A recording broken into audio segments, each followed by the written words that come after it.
Mesdames, Messieurs, bonsoir, bienvenue à cette grande édition d'information sur la télévision Labari. Du 30 au 1er juillet 2022, la cité de l'Aïr Agadez a abrité le forum régional sur la paix, la sécurité et la cohésion sociale. Une rencontre présidée par le chef de l'État Bazoum Mohamed et qui est vivement saluée par un des acteurs clés, en l'occurrence Manu Agali, que je vous propose de suivre. J'ai participé à des forums, plusieurs rencontres. Mais c'est la première fois que je vois un forum qui a regroupé autant de monde, tant en nombre qu'en qualité, et qui a vraiment débattu en fond et à large sur des questions très précises. Vous savez, le président de la République a marqué dès le départ de ce forum par 3 thématiques très précises. Les questions du trafic de drogue, la question de l'orpaillage et la question du banditisme résiduel. Un professeur, il a donné un sujet sur lequel les uns et les autres doivent discuter, débattre. Et c'est ce qui a été fait 2 jours durant, le 30 juin et le 1er juillet. J'ai vu aussi que le président de la République a invité la diaspora nigérienne à Libye et les régions de Difa, la région des Zender, la région de Maradi, la région de Tawa, la région d'Agadez. Et beaucoup de gens sont venus du Niamey. Je dirais que c'est un forum national. Et les 3 questions ont été abordées aisément par tous les participants. Et une des caractéristiques de ce forum, c'est qu'il y avait tous les âges. Il y avait les jeunes, les moins jeunes et des personnes même âgées également. Il y avait aussi des universitaires. Il y avait bien sûr les membres du gouvernement, les députés nationaux, la chefferie traditionnelle, la presse, les femmes, les jeunes. Bref, les organisations de la société civile n'étaient pas gracieuses. Elles étaient présentes et chacun a contribué. Mon impression, c'est que ce forum s'est passé dans de très bonnes conditions et on a mis à profit les 2 jours pour débattre à long et à large de toutes ces questions que j'évoquais tantôt.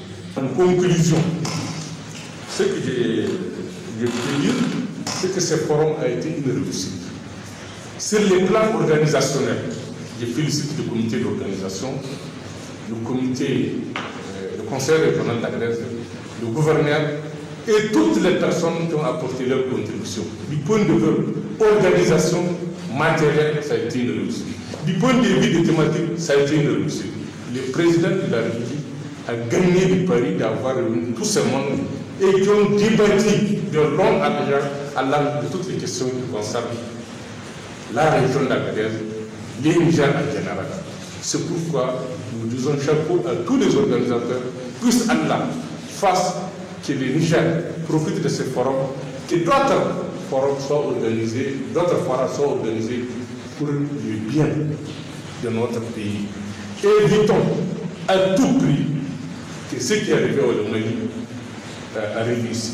En ce moment où nous clôturons ce forum, ma pensée, c'est en direction des populations de Télébéry.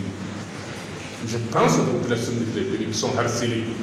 Je pense aux populations de Tawa qui sont chassées à la frontière avec le Mali. Je pense aux réfugiés. Je pense à tous ces hommes, à toutes ces femmes, à tous ces jeunes qui ont quitté leur terroir parce qu'il y a l'insécurité. Le bureau exécutif central de l'association des Nigériens étudiants stagiaires au Maroc se prononce sur la situation socio-académique des étudiants. Dans une déclaration hier dimanche 3 juillet 2022, l'association des Nigériens étudiants et stagiaires au Maroc dénonce la situation de précarité des étudiants et s'insurge contre le comportement des responsables de la représentation diplomatique du Niger au Maroc. La déclaration est lue par Mahamadou Yaye Harouna, il est le secrétaire général de la section USN Maroc. On l'écoute.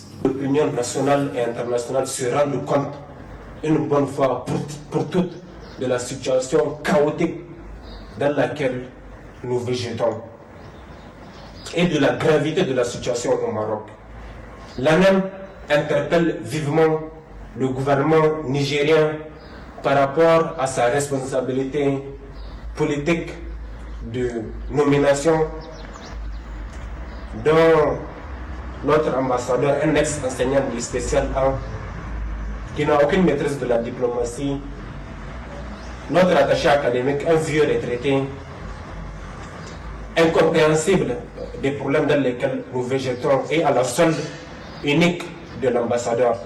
Eu égard de tous ces échecs, qu'il rentre sa démission, qu'il rentre chez lui, qu'il soit ambassadeur ou pas, qu'il soit politicien ou pas, il va vivre. La politique n'est pas une fin, elle est un passage. Et quand on est dans un passage de la vie, il faut être sérieux, il faut être honnête, il faut être digne.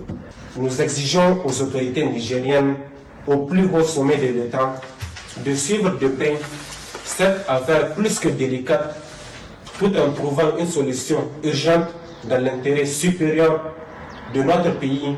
Les prochains jours nous édifieront et nous ne tolérerons pas que l'avenir de nos camarades soit escamoté par des individus obnubilés par la quête des gains faciles et sur le dos des pauvres excellents étudiants et stagiaires nigériens au Maroc. Et contre l'image de notre cher pays qui a toujours été respecté au Royaume du Maroc.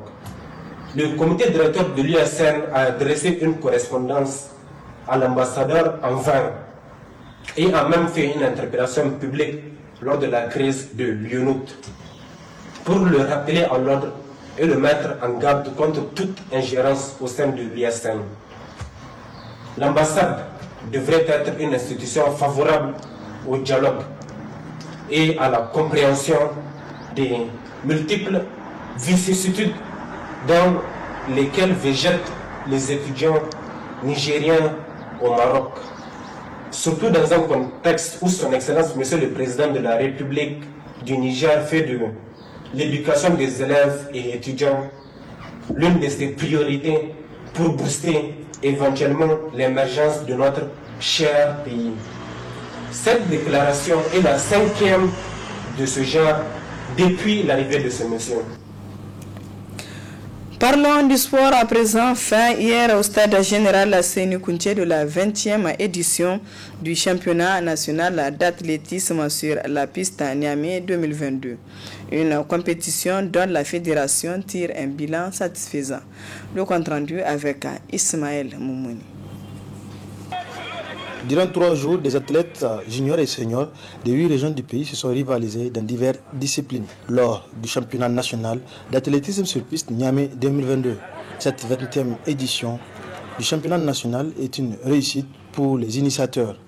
Le niveau était tellement intéressant. Le niveau, non seulement les performances se sont améliorées, mais surtout ce qu'il faudra élever, c'est au niveau des plus jeunes. La fédération avait, dès l'entame de la saison, à savoir le 10 octobre 2021, lancé un vaste programme d'ouverture de saison qui est couplé avec l'idée de détection des jeunes. Cette détection a continué jusqu'au mois de mars. Elle a produit ses fruits et ce sont ces fruits-là qui ont été travaillés au sein de nos 8 ligues. Et là, aujourd'hui, nous avons beaucoup, en tout cas plus de records établis au niveau de cette catégorie-là, que même chez les seniors. Sans compter que là-bas aussi, les performances n'eût été que nous avons toujours notre problème récurrent. Du fait que vous avez remarqué, on n'a pas de chrono électrique. Un simple appareil qui aurait permis, sur ces 3 jours-là, de dire voilà de nouveaux records nationaux. Mais comme nous n'avons pas cet appareil-là, nous travaillons avec le manuel, donc on ne peut pas homologuer ces records-là. Pourtant, Dieu seul sait, des records ont été écrasés sur ces 3 jours-là. Vraiment pour le niveau, je pense que c'est au-delà des espérances qu'on avait placées.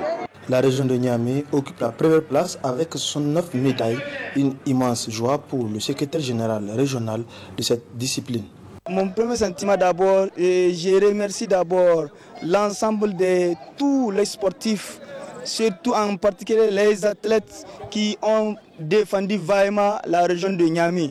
Et chapeau aussi à l'encadrement et à la fédération qui n'ont ménagé aucun effort pour que ce championnat puisse réussir. Niamey a totalisé 33 médailles d'or, 22 médailles d'argent et 14 médailles de bronze. Ce n'est pas un hasard, je l'ai dit et je le répète, ce n'est pas un hasard. Les athlètes de Niamey, ils s'entraînent 12 mois sur 12. Ce championnat a permis de détecter des jeunes talents qui vont vaillamment représenter le Niger lors de compétitions. Avec un bon encadrement, ces jeunes talents vont assurer la relève de l'athlétisme nigérien. Du sport, toujours lutte traditionnelle, l'ancien lutteur de Zender, Bala Haruna, a organisé le week-end écoulé à l'arène de jeux traditionnels de Niamey une compétition entre les lutteurs nigériens et ceux du Sénégal. Le compte rendu avec Ibrahim Atikiri.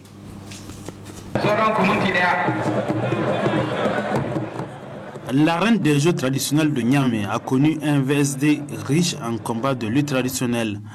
Des combats de haute facture initiés par Bala Haruna, plusieurs fois roi des arènes et médaillé à des compétitions régionales. Ce tournoi international dénommé Niger-Sénégal s'est joué entre lutteurs sénégalais et nigériens les plus en forme du moment. Pour le promoteur, les Nigériens doivent arrêter de dénaturer l'esprit de la lutte nigérienne, dont le credo et la cohésion sociale.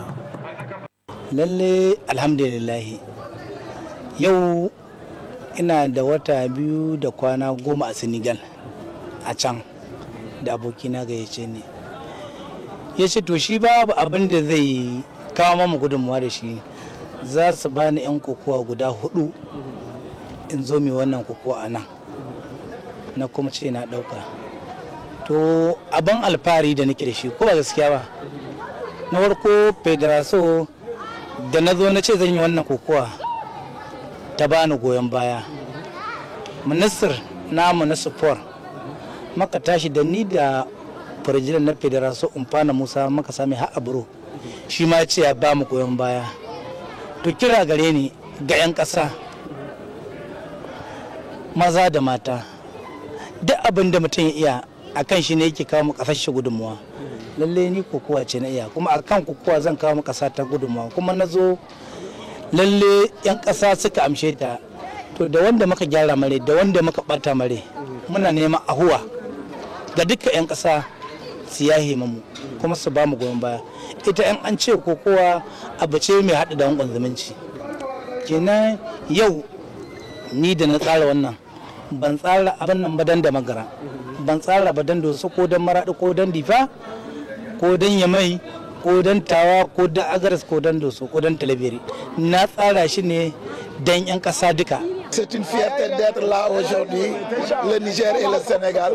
Franchement, ce que nous pouvons dire que, alhamdulillah, dans l'ensemble, on dit un amical pour la paix, mais je dis qu'il y a la paix totale.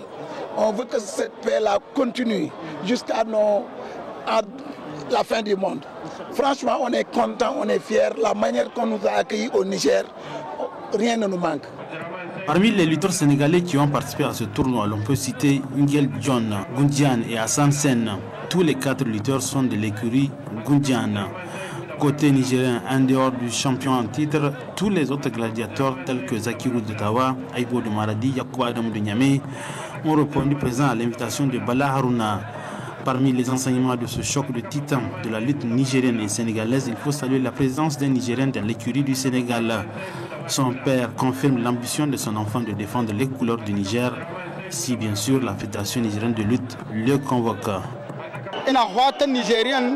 su zaka su dauke su sa cikin ekip national amma an ba su dauka ba Senegal sun ka tambo ne ba su tun da banda izinin hana musu amma le premier wanda ya premier kisa kwani ma ne ekip national zan bashi can ne ya fara kokowa Senegal inda aka yi shi yanzu kuma na zo bara na zo bara can na zo to problem ki coronavirus sai sabai bai kokowa ba sai ko kuma na to ni zan zakwa kokowa ta Niger sai kuma ko da aka kira mu a retar na sai ba mu samu zakwa ba amma ya Allah in ba mutuwa ta kashe ni ba sai yayi kokowa kuma cikin tawa kuma zai yi kokowa cikin équipe nationale ta Niger.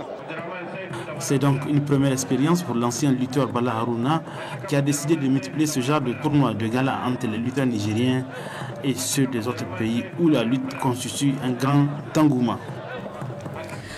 Voilà, mesdames, messieurs, c'est sur ce prend fin ce journal. Merci à vous de l'avoir suivi. Excellente soirée en compagnie du programme de la télévision Labari.